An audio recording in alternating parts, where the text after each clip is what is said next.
America ने आधिकारिक तौर पर रूसी तेल पर लगे प्रतिबंधों पर छूट को और आगे बढ़ा दिया ताकि इंटरनेशनल मार्केट में कच्चे तेल की कीमतों में उछाल को रोका जा सके। साथ ही सप्लाई चेन और व्यवस्थित करने की बात कही गई है।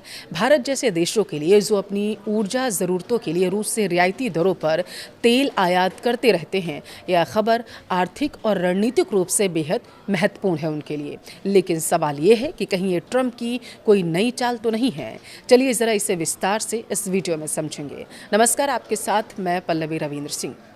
देखिए, भले ही हॉर्मुज स्ट्रेट को अमेरिका की तरफ से खोला गया हो, लेकिन अभी भी पूरी दुनिया में तेल और गैस संकट काफ़ी गहरा है और इसी बीच भारत को रूसी तेल पर काफ़ी अच्छी खबर मिली है। अमेरिका ने रूसी तेल खरीदने को लेकर 1 महीने के लिए छूट को और ज़्यादा बढ़ा दिया है। एक रिपोर्ट के अनुसार अमेरिकी राष्ट्रपति डोनाल्ड ट्रंप के प्रशासन ने एक छूट जारी की थी बीते दिन, जिससे भारत और अन्य देशों को लगभग 1 महीने तक समुद्र में रूसी तेल और पेट्रोलियम उत्पाद खरीदने की अनुमति मिल गई थी। यह कदम वैश्विक ऊर्जा कीमतों को कंट्रोल करने के उद्देश्य से उठाया गया था, जो ईरान पर अमेरिका इजराइल वॉर के दौरान काफ़ी बढ़ गई थी।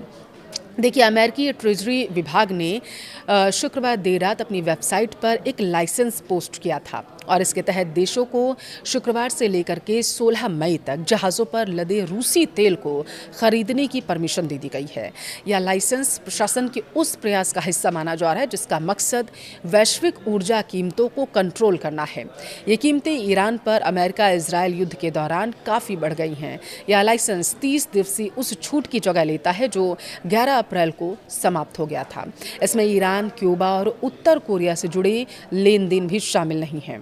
आयात के लिए इस छूट को बढ़ाने का मुद्दा भारत की विदेश सचिव की हालिया अमेरिका यात्रा के दौरान चर्चा में आया था, अगर आपको याद हो तो। अब ये पता चला है कि भारत अमेरिका के साथ रूसी तेल आयात पर छूट बढ़ाने के विषय पर बातचीत भी कर रहा था, क्योंकि पश्चिम एशिया में युद्ध के बाद सप्लाई चेन में बाधाएं आ गई थी और यह विस्तार ट्रेजरी सचिव स्कॉट बेसेंट के उस बयान के 2 दिन बाद आया जिसमें उन्होंने कहा था कि वॉशिंगटन उस छूट को नवीनीकृत नहीं करेगा जिसके तहत देशों को अमेरिकी प्रतिबंधों का सामना किए बिना रूसी तेल खरीदने की अनुमति मिली हुई थी। देखिए, रूस के राष्ट्रपति के विशेष दूत किरिल दिमित्रियु ने कहा था कि पहली छूट से 100 मिलियन बैरल रूसी कच्चे तेल की सप्लाई फ्री हो जाएगी, जो लगभग 1 दिन के वैश्विक उत्पाद के बराबर है। हालांकि प्रतिबंधों में मिले इस राहत से दुनिया भर में तेल की आपूर्ति में अस्थायी वृद्धि जरूर हो सकती है, लेकिन यह पेट्रोलियम की कीमतों में हो रही बढ़ोतरी को रोकने में नाकाम भी रही है। कीमतों में यह उछाल हॉर्मुज स्ट्रेट के आंशिक रूप से बंद होने के कारण आया है। युद्ध से पहले इस स्ट्रेट से हर रोज़ दुनिया के लगभग 20% तेल और गैस की ढुलाई होती थी जाता था और ये छूटें यूक्रेन युद्ध के लिए रूस को मिलने वाले राजस्व से वंचित करने के पश्चिमी देशों के प्रयासों को जटिल बना सकती हैं। साथ ही वॉशिंगटन को उसके अपने सहयोगी देशों के साथ टकराव की स्थिति में भी ला सकती हैं।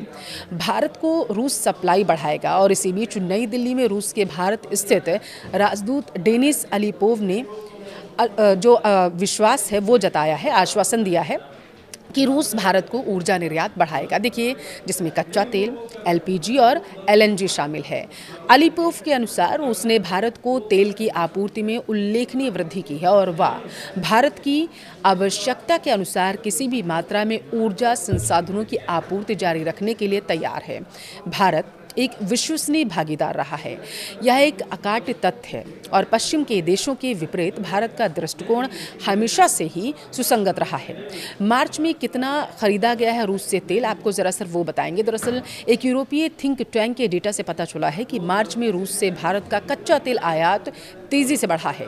Centre for research on energy and clean air ने मंगलवार को बताया था कि मार्च में नई दिल्ली की मॉस्को से कच्चे तेल खरीद की फरवरी के 1.54 बिलियन डॉलर से बढ़कर 5.8 बिलियन डॉलर हो गई थी, जो 3 गुना से भी ज़्यादा है। अब एक रिपोर्ट के अनुसार भारत ने मार्च में रूस से लगभग 371 मिलियन डॉलर का कोयला और 196 मिलियन डॉलर के तेल उत्पाद भी आयात किए थे।